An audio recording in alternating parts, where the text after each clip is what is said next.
жүздөгү баш кийимди кийгенге болот. Азыр Борбордо мамлекеттик тилде өзгөчө методика менен окуткан мектептер арбыды. Алардын бири креатив таалим билим берүү комплекси. Гумандуу окуу тарбия берүүнүн негизинде балдарды мекенчиликке, патриоттулукка тарбиялоо менен билим берген мектептин шартын Жогорку Кеңештин төрагасы Нурланбек Шакиев көрдү. Үзөңгүндө тээп туруп, көрпөчөгө отуруп минебиз.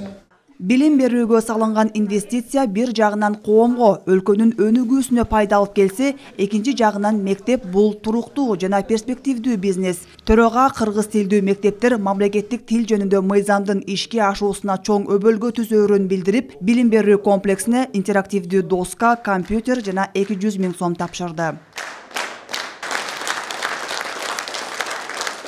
Башка тилди билбеген уят эмес, кыргыз тилин билбеген уят деген уран менен жашашыбыз керек биз.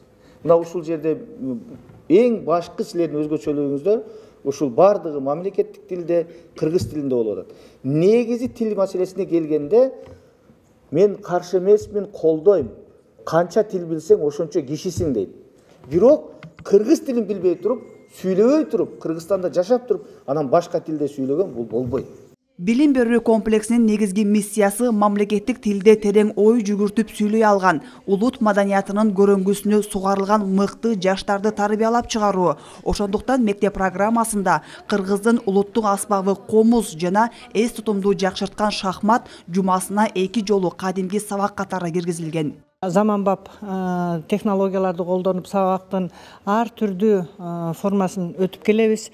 Азыркы заман талабына ылайык STEM билим берүү ишке кирип атат. Ошол эле учурда балдарга билим берүү менен кошо тарбиясында дагы ошо продуктивдүү тапшырмаларды берип, кыргыз тилге болгон тили көндүмдөрү каныптанып, анан кыргыз тилинде нукура билим алганга даяр боло баштайт деп айтар элем.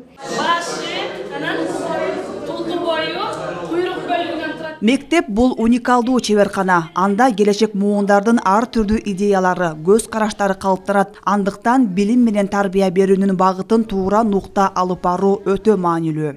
Бал тил менен сүйлөп, элди эрите сүйлөп, айылма чөйрөнү өзүнө тарта билүү дегендин өзү чоң чеберчилик болуп эсептелет. Ошол чеберчиликке үйрөнүш үчүн бала кичинекей чагынан ошол дилинде кыргызча сүйлөш керек, дилинде, табиятында кыргызча сүйлөш керек. Орусча үйрөнүп туруп бала, анан кыргызча үйрөнсө кыргыз тилинде андай мүмкүнчүлүк болбойт экен. Себеп дегенде кыргыз тилинде сингармонизм закону деген бар. Башка тилдерде жок сингармонизм законучу. Кыргыз тилинде билим алган балдардын деңгээли орус тилдүү мектептин окуучуларына салыштырмалуу төмөнүрөөк, мүмкүнчүлүгү да чектелүү болот деген күмөн ойлорду мезгил өзү жокко чыгарды. Себеби ушул эле мектептин окуучулары эл аралык сынактарда орус, англис тилдүү окуучулар менен тең тайлашып 16 медаль жеңип келишкен. Айжамал Болот кызы, Руслан Сабатаров, Ала Тоо 24.